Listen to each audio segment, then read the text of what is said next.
Hi, hello, welcome back to my channel. It's been a bit since we've chatted, but today we're going to be talking about where I was for the month of August and then also all the books that I read in the month of August. So I've been feeling really stale with how I do my wrap-ups every single month. So this month I'm just going to be doing things like completely differently. First off, we're not going to go through all of my stats. I'm probably just going to list off like a couple of really interesting ones. And then second, I'm not going to talk about every single book I read. I will list every single book I read and tell you what I rated it. But if I just don't feel like talking about it, like if it didn't leave an impact on me or if I just don't really have anything to say, we're gonna move on. You guys can go on Goodreads and get the summary, and for some of them you can see my review written out on Goodreads as well if you want. And this is all because, as you guys have most likely noticed, I have been absent through the month of August. So quick explanation for you. Right at the end of July, I went on a work trip. It was really sudden and unexpected. I wasn't supposed to be going on it. I basically found out Thursday that I was going to be leaving. I think it was on Sunday, and I was gone for 5 days. So that kind of threw a wrench into like my filming schedule and everything. Anyways, while I was gone, I got COVID and I was out of commission for like 5-6 days where I was just so weak I couldn't do anything, unfortunately. And then when I got back to work, so I've been out of the office for 2 weeks, the only other person in my department had left my department. She's still at our company, but she's no longer working in my department. So I got the task of 2 whole people put onto me. And then my work also said officially that they want me to come back at 40 hours a week. If you've been here for a while, in May, I went to 32 hours a week and I was taking Fridays off. That is no longer the case. I am working kind of a hybrid schedule. So I work longer days, Monday through Thursday, and then I get off early on Fridays. At least that was what they were willing to give me, which is really nice because I absolutely needed my Fridays. This is, I think, my second Friday that I've had like that. I got back and my coworker had left, and when she did that, they decided to promote me to a supervisor position. So they basically made a new title, which I got, which is wonderful, great. I love my new position. It's really fun. I'm still kind of learning things, but in that new position, I was doing my old job, my new job, learning all of the skills that the other person had been doing in my department before me, and then also interviewing people. And then we hired someone right at the end of August. And so I've been training them. And then also I was gone traveling in Boston for 5 days. It's been a mix of, I'm now working until 5. I'm working 9 hours a day, except on Fridays, which means that I'm just like way more exhausted, way more worn out by the end of the day. I come home, I make dinner, it's dark out. If I go for a walk, then I am really tired and don't want to film, and I don't want to edit videos. So if I am able to start doing videos on the regular again, I'm really hoping I can. It'll definitely only be 1 a week, just because I basically have the option to either read or to film videos, and unfortunately reading will come first for me. I think we can all agree on that. I will be back. I don't know when exactly, but I wanted to give you guys an update because I posted 1 video in August and I feel like we're friends, so I needed to kind of like give you a little explanation for that. Now in August, I did participate in the magical readathon. As of right now, I have officially read all books except 1, which I did start that one in August, so I'm going to count it, and as soon as I finish it, I'll like mark it off on my magical readathon chart. The pages won't go towards like magical readathon, everything, whatever, because August is done, but I'm counting it as complete and good to move on. In September, I am taking part in Becca's Bookopoly-thon, so I'm hoping to get some more stuff for you all, but I don't know. I did vlog a lot of magical readathon, but I decided to get rid of all of that footage because it just didn't feel right. It didn't feel like the right vibe, and I didn't want to post it, and I was hating the idea of editing it, so it's gone. So let's talk about all the books that I did read in August. I read 11 books in August, which is pretty decent for how busy I absolutely was. A lot more audiobooks than normal, I will say. My average rating was a 3.7. I read 2 physical books, 1 ebook, and read 9 audiobooks. So one of them was like a crossover, which we will be talking about that.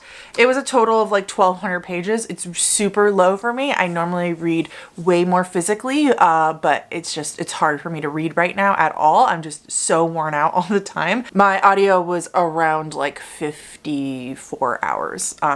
total. Don't know how many that is per average per day, but August is basically not going to help my statistics much for the yearly statistics. I read some owned books, I read some library books, I read some ARCs. I read 3 ARCs, which is really nice, and I think I DNF'd another one. I did haul some books, I just don't have those numbers present right now. So let's start talking about the books that I read. First up, I read Our Wives Under the Sea. I rated it 3 stars. Honestly, this book didn't stick with me. It is categorized as an adult horror. I didn't find it horrifying at all. I kind of found it to be more of like a, not slice of life, but a melodramatic lesbian love story, but they're like learning how to deal with grief and loss and everything like that. So I'm not gonna harp on this one for a while because it didn't stick with me and I don't recommend it, and it's fine. It was absolutely fine. Next, I read Seasonal Fears by Shauna McGuire. I know a lot of you are curious to see what I thought of this book.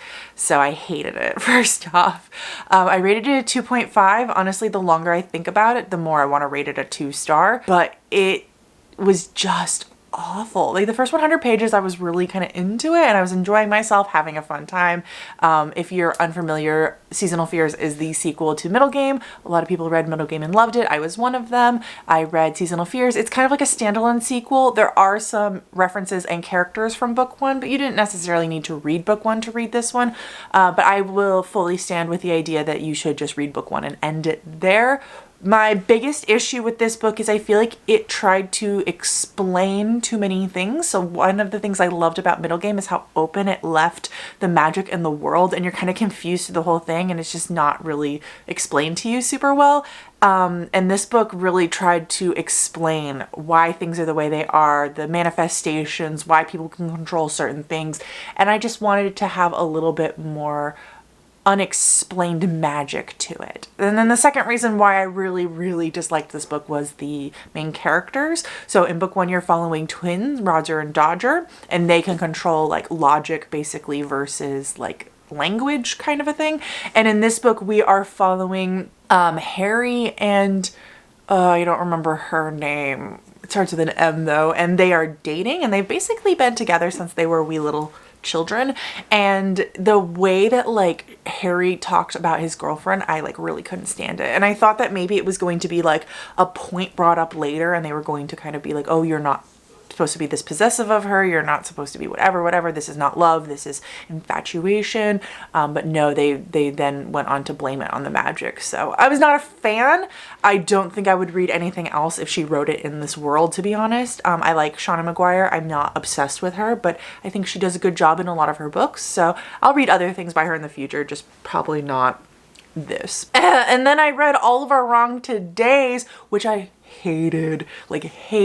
And I'm really bummed about the fact that I hated this book. I rated it a 1-star first off because the concepts were so cool and so fun. So this is a time travel book. I read it for Magical Readathon. I had to read a book which contained time travel, and I was going to read The Shining Girls, and I got like 2 chapters in and I hated that one even worse. So I DNF'd that. And so I was reading this book, and it's about this man who lives in this perfect utopian society, which is like basically if in the early 1900s this man in our world had like found this clean energy, and so it's allowed their world to be like perfect. And he works for his father, who his father is developing time travel, and one of the things is they want to go back in time and see that moment when the man developed the clean energy, because it led to the ability of time travel. And he gets mad one day because he's like a slacker and doesn't care about his job, and gets this freaking woman pregnant who is supposed to go. And so he decides to go back in time and like undo some of his mistakes, and accidentally goes back in time to when that machine was first turned on. And because of his presence there through time travel, it like messes up the machine and causes a problem. And now he has to live in our world. And so he is trying to deal with this whole entire, like, I remember how perfect the world can be, but I now have to live in like this modern era. And the thing that like really grated on me through the entire book is how misogynistic the entire book is the entire time. And the author, or the main character, even like mentions it at one point where he's like, oh, I can't believe I used to think about women that way. And I'm like, dude, you still think about women that way. Because he talked about how when he was younger, he used to think about women only in the sense of how they could please him. And I was like, dude. It's also very insta-lovey and just, there's a lot of really gross moments, but I was so bummed because he did something so cool with time travel at the end, so I can't really tell you what it is. But I really liked that. But no, it was not worth reading the rest of the book, so 1 star. Next up, I read You Should Have Left, which is a very short horror. I believe it's translated from German, and it's about this man who, him and his wife and their daughter go to rent this cabin in the woods because he is a like movie writer and he wants to like get away for a little bit to think of his next big idea. Maybe he wasn't a movie writer, maybe he wrote novels. His wife is an actress, and while they're there, he believes that the house is haunting him. I also didn't really love this book. I rated it a 3.5. It reminded me a lot of House of Leaves, but I personally preferred this because House of Leaves I rated 1 star. Boy, I hated that book. This one, I also don't have much to say about it. It's one of those books where like every single time I see the title again, I'm like, what is that book even? I feel like it's one that by the end of the year, it's not going to have any lasting impact on me. And there were a few moments where the horror was really good, but overall, it just wasn't worth reading. Wow, I hope that we're about to get some good books because so far this has just been kind of sad. Next up we have The Queen of the Raiders, which is the sequel to The Queen in Hiding. So I read book 1 the month before August, and then I read this one and I really loved book 1. I rated it 5 stars. It's probably going to be one of my favorites of this year. I really enjoyed it. I did not like book 2 as much. It's a continuation of book 1. I rated this a 4 star. A lot of what I didn't like about this book is simply that a good majority of the book is them traveling, and I'm not a huge fan of like traveling books. So like one character by themselves trekking it through the wilderness to try to get to other characters, that just bores me. But other than that, it's a high epic fantasy, kind of similar to the vein of Game of Thrones meets The Queen of the Tearling. I'm really enjoying the series. I will be reading book 3 and 4. I have them behind me there. So I will be reading them at some point. I am really excited that I got through this one because it took me a little bit, but it wasn't a bad book and I'm excited to see where it goes. Next up, I read what is, as of this moment, and probably will be forever, my favorite book of 2022, which is A Taste of Gold and Iron. So I read the ARC. I got the ARC from the publisher and I literally squealed when I got it. But this is my personal copy that I bought for myself because I loved the book so much and I could gush and gush and gush about how amazing this book is. It was phenomenal. I loved the writing. I will be checking out other things that this author writes, but this book is a low fantasy political intrigue kind of heist story. So we're following the prince of the realm as he is investigating this counterfeit ring that is happening. He has the ability to touch metal and he can taste what metal it is. So he has started to realize that their gold coins are not purely gold and that there is a counterfeit ring happening in the city.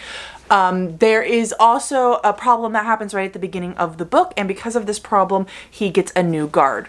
This dude, and the guard and him do not like each other, do not get along, and it is kind of an enemies to lovers forced proximity story, and it's gay and it's great, and oh my god, the romance in this book was so slow burn and so like angsty in the right way, and it felt like every single moment was so believable in this book and so enjoyable to read. I did cry while reading the book. There is kind of a twist on an arranged marriage, which is super fun.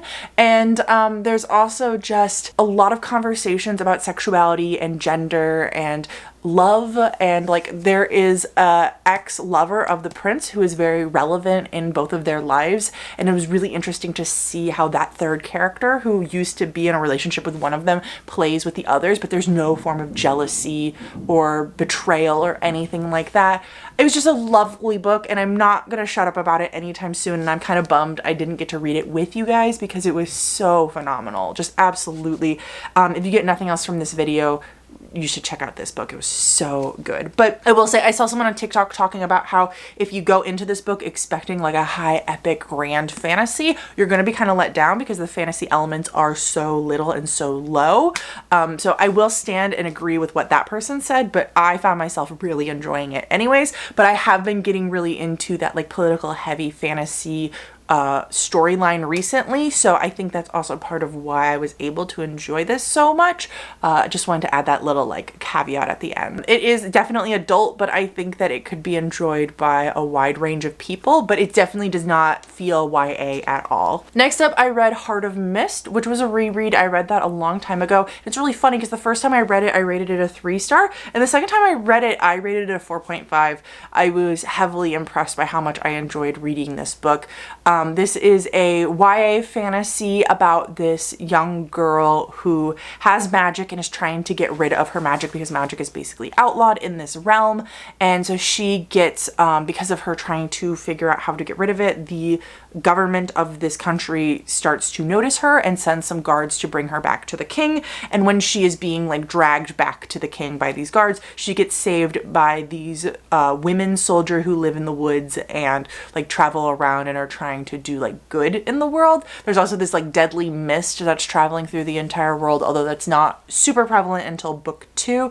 But I had just a grand old time reading it. It definitely took me a little bit to get into the story, and I found myself like when I wasn't listening to it, I didn't necessarily want to pick it back up, but when I was in it, and I was really enjoying myself, and I had a fun time, and I'm glad I reread it, and now I'm actually in the middle of book 2 as we speak, so I won't be able to talk about it here, unfortunately. Next up, I reread, oh, I have it behind me. I reread The Alloy of Law, which is the first book in Era 2 of Mistborn. I found out rather recently that Brandon Sanderson is working on Era 3 as we speak. I didn't know there was going to be an Era 3. I'm guessing he's just gonna go until he runs out of ideas. I don't know. Honestly, I know there's gonna be an Era 2 of Stormlight, and I'd rather him do more eras of that than this, but I had a really good time reading this. This is a reread. I've read it before. I'm reading all of the Era 2 books in preparation for the Lost Metal coming out in November. The first time I read this, I rated it a 4-star. The second time I read it, I rated it a 4-star. It's just kind of like a fun murder mystery, Wild Wild West meets